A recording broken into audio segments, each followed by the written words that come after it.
Good Monday morning.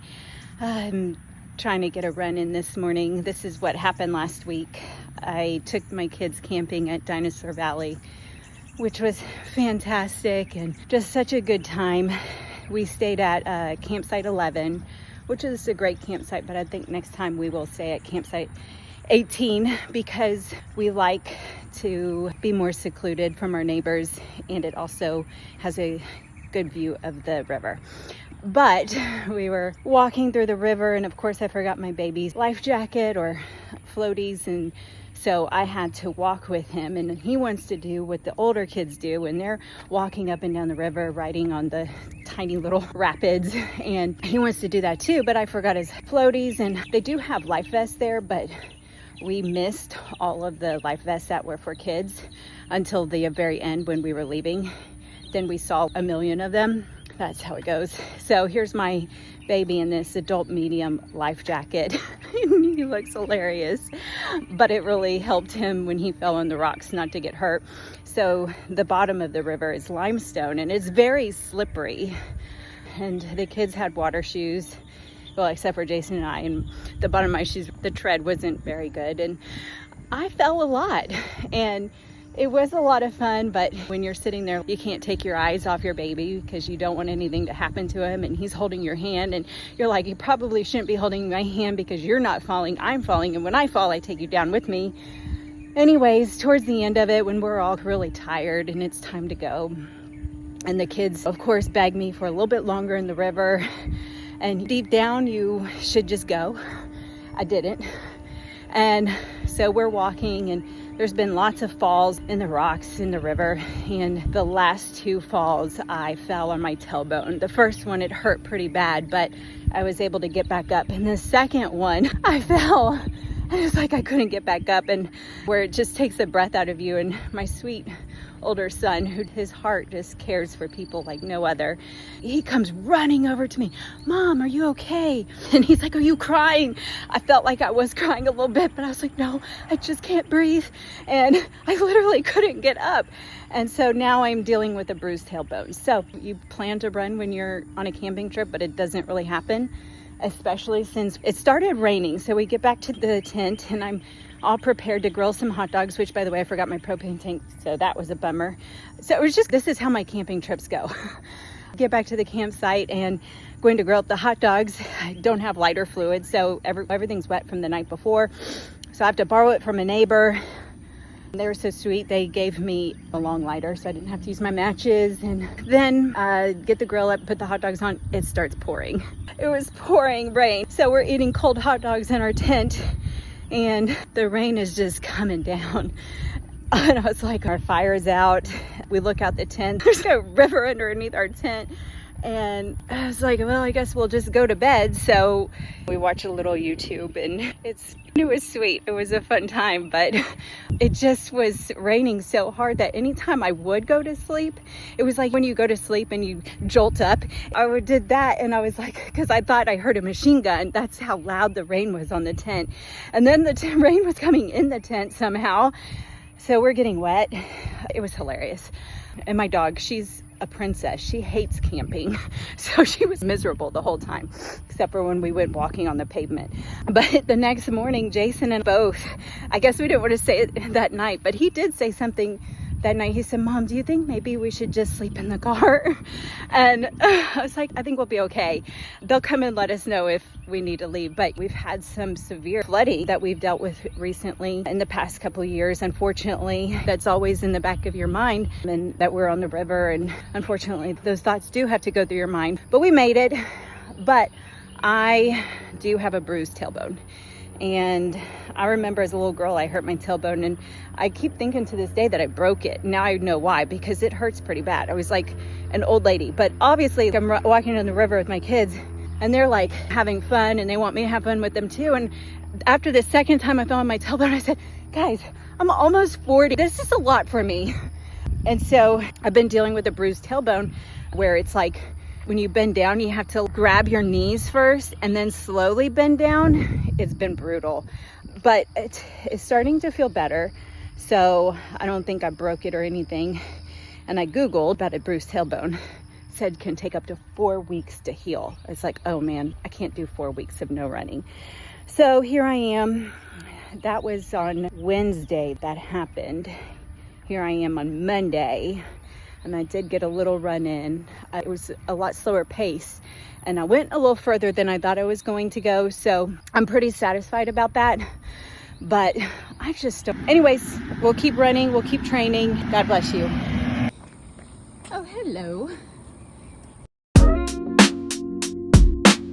I'm running a little faster today, so that is good.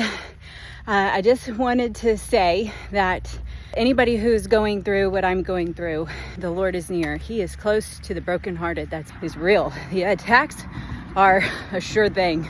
And that's why we need Jesus Christ, our rock, our savior, our defender, our protector. There's a penny. Not that it's worth anything anymore. But bigger picture is eternity. Our life here is so short. And the Lord, sometimes I drop my penny. I got my penny. Maybe I'll just put it in my pocket. I don't have a pocket. My daughter got me these shorts for Mother's Day. They're so cute. I'll show you. So, I don't know if you heard that music, but his song says, I'm a bad man. Maybe he'll watch my video. Anyways, give your life to Christ. Sorry, I just lost my train of thought again when I dropped my worthless penny. So, God bless you. So, my tailbone is just a little bit on fire. There's just a little flame.